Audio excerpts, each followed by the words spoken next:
Bismillahirrahmanirrahim. It's me Sayyid Muhammad Hasan Azza from mathemath.com.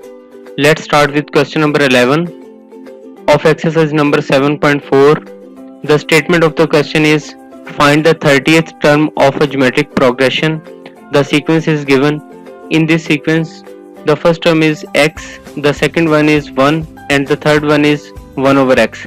तो यहाँ पे ये एक सीक्वेंस जो दिया गया है, अगर इसके अंदर ये सीक्वेंस इसी तरह से चलता जाए तो 30th टर्म कौन सी होगी ये फाइंड आउट करना है।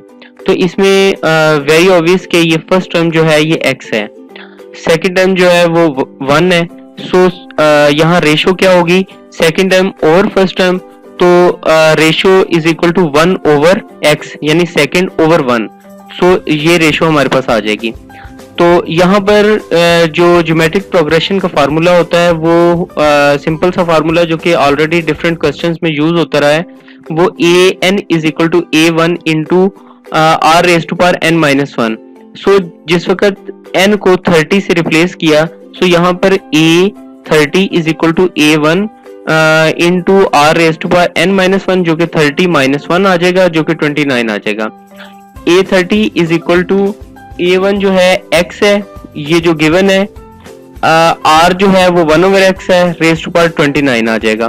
अब इसी स्टेप को यहाँ पर बड़ा सिंपली सॉल्व किया गया है। इस स्टेप में बेसिकली 1 ओवर x की जो 29 है इसको स्प्लिट अप किया गया है, यानी 1 over x into 1 over x की 28। यानी ये बिल्कुल इसी तरह से है। जिस वक्त आप इस चीज को देखें तो आपको ये आइडिया हो रहा होगा कि ये 1 ओवर x है, इसकी पावर 1 है, यहाँ 1 ओवर x की पावर 28 है। जब बेसिस एक जैसी होती हैं तो पावर्स ऐड अप हो जाती हैं, यानी इसकी पावर इस 1 ओवर x की पावर 1 प्लस 1 ओवर x की पावर 28, ये दोनों ऐड अप होंगी तो ये 1 ओवर x की 29 ही आ जाएगा। यानी 1 ओवर x की 29 को 1 over x multiplied by 1 over x की 28 हम लिख सकते हैं। अब यहाँ x और x कट हो जाएंगे और बाकी आपके पास जो है 1 ओवर x की 28 आ जाएगी।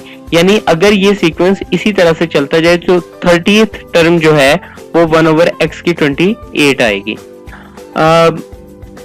अगर आपको किसी भी जगह पर अभी कोई प्रॉब्लम है तो आप हमसे कांटेक्ट करें। इंशाल्लाह we will try our best to solve your all the queries in time. Thank you very much.